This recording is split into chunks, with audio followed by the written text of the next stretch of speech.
Oh, goody. All right, what's going on, everybody? Zombies here again, and today we're back with another Marvel Snap video.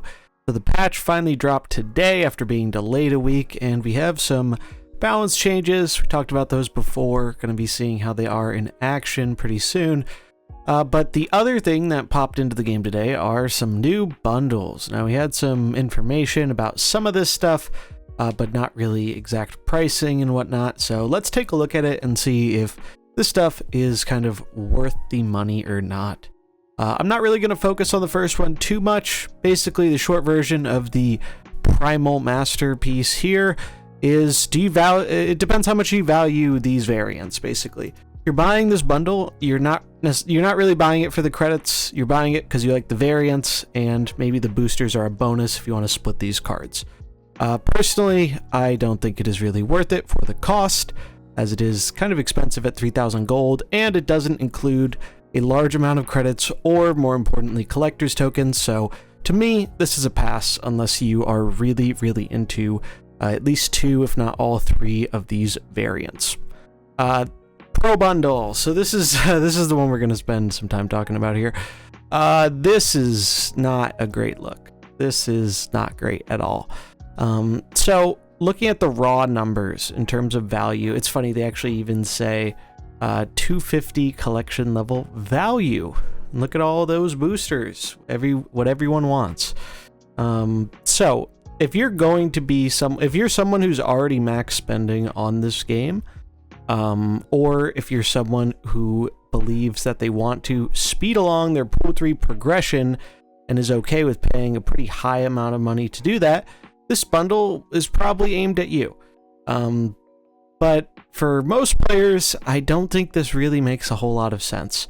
Now, in terms of objective value, at the highest and most efficient rate of buying gold, basically, this is 25% more value.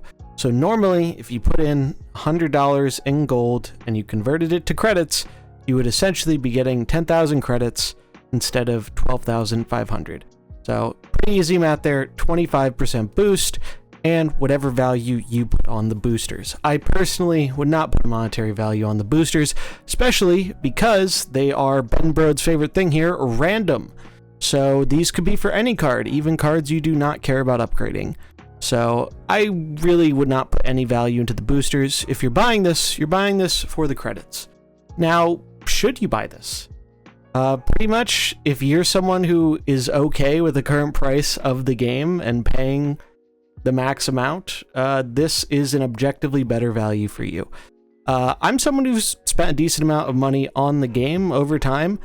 I just don't see this being worth it for a lot of players. It doesn't really give you significant value for the cost that they're asking. Now, we knew what this bundle was going to have because of the leaked patch notes stuff. We didn't know the cost. A lot of speculation around the cost. A lot of people thought it might be like the first welcome bundle type thing, where it was like 2 times or 3 times value to really kind of get people to make a big purchase on the game. And it's nowhere near that. It's a 25% boost in value. That's really not a lot relative to what they're asking for here. $100 is a pretty big chunk of change. That's a little bit under 2 new retail $60 games. That is a whole handful of indie games. There's a lot of stuff you could buy with this. Heck, you could spend $100 in a lot of other card games and get a pretty significant amount of content to make a deck, basically a whole deck. Whereas in this, you're getting 250 collection levels. So if you're in Pool 3 or I guess you only see us in Pool 3, I think. So if you're in Pool 3, this will speed up your collection 250 levels for $100. Is that worth it? I don't think so. I'm someone who did spend money to advance my collection faster in Pool 3. The main reason I did that was because I wanted to create content around the game, and having more cards accessible basically made it easier and more enjoyable to do that.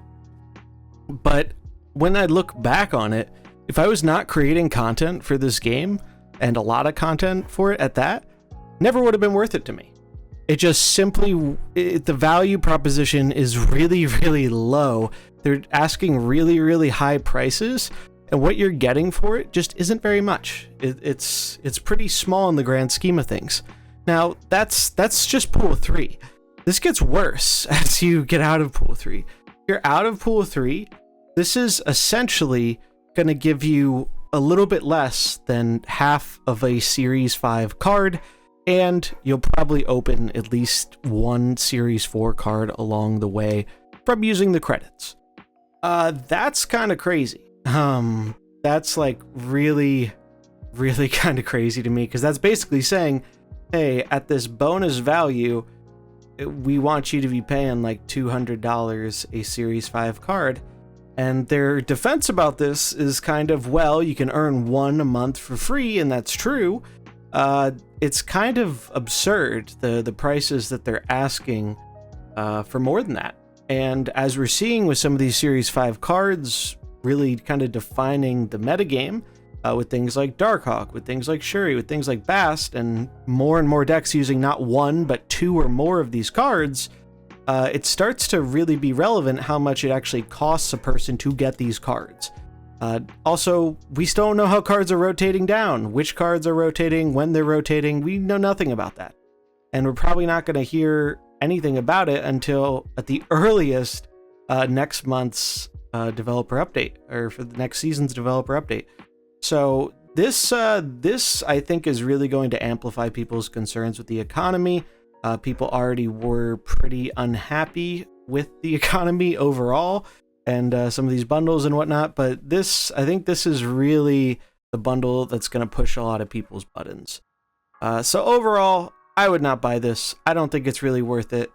If you're, set on spending a decent chunk of change to progress your collection, this is objectively a better value than doing it the normal way with buying credits. But outside of that, very small group of people, I just don't think this is worth it. And frankly, I would encourage people to not buy this, because I think the more people that do buy it, I think it's just going to kind of reinforce that these prices are acceptable when they really shouldn't be. Like, $100 is pretty insane. I've played a lot of other card games, and what I get for $100 in this Marvel Snap bundle versus what I would get in, you can name a bunch here: Magic, Hearthstone, Runeterra, take your pick. I feel like I'm getting a lot more in those games than in this one, and that's not a great sign. It really is just not a great sign for the economy, and it really brings back feelings of Nexus events, which I know launch players might not know a whole ton about, but I'm gonna have a video coming out this week giving the little history lesson of Nexus events and kind of how they showed this very high level of cost and monetization on these new cards, and how, in a way, the Series 5 system is kind of just them repackaging Nexus events in a bit less of a easy to spot, pay to win, insanely expensive form. But that's pretty much going to wrap it up for this video. I'll be streaming today, trying out some of the new balance changes and whatnot, so check out the Twitch if you're interested in that, and let me know what you think in the comments below. I have a feeling I have an idea what a lot of people think about this, and it's not very great, which is a shame, because I think at a lower price point, this could have been something that people would have been excited about. But unfortunately, it's not the reality we're living in. So that's gonna wrap it up for this video. If you enjoyed it, remember to like and subscribe, and I'll catch you in the next one. Peace.